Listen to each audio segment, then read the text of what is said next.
আসসালামু আলাইকুম।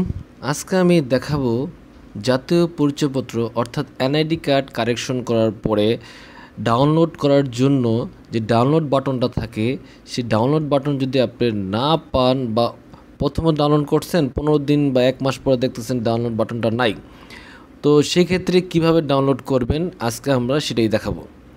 তো প্রথমত আপনি আসবেন এনআইডি কার্ড সার্ভারে, আপনি এনআইডি কার্ড লিখে সার্চ দিলে হবে।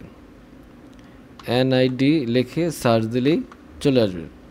এরপর আপনি চলে যাবেন এনআইডি এই অপশনটাতে, তখন এখানে এরকম চলে আসবে। এখানে ক্লিক করলেই আপনার এই পেজে নিয়ে আসবে।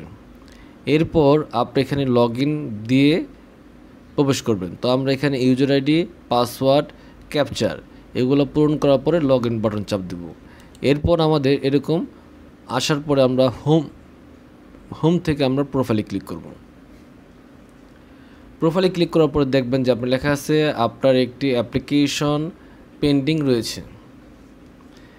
তো এখানে বাটন যে থাকবে ডাউনলোড সেটা নাই, তো আমরা এই জন্য আমাদের ডাউনলোডটা করে নিতে হবে। আপনি দেখবেন যে অনেক ইউটিউবাররা এরকম বলে থাকে যে আপনি এরকম হচ্ছে না, আপনি আমাদের হোয়াটসঅ্যাপে নক দেন, আমি আপনাদের ডাউনলোড করে দেবো। তারা এক্সট্রা চার্জ নেয়। তো সেই চার্জটার থেকে বাঁচার জন্য আপনি কি ব্যবস্থা গ্রহণ করবেন আজকে সেটাই খুব মোস্ট একটা ইম্পর্ট্যান্ট ভিডিও।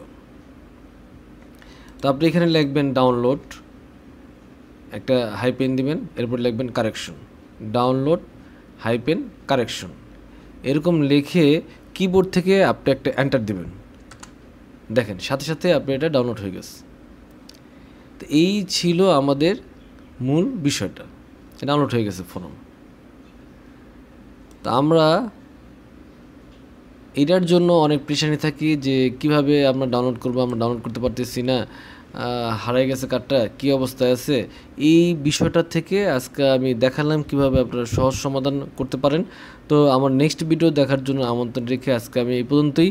আল্লাহ হাফেজ।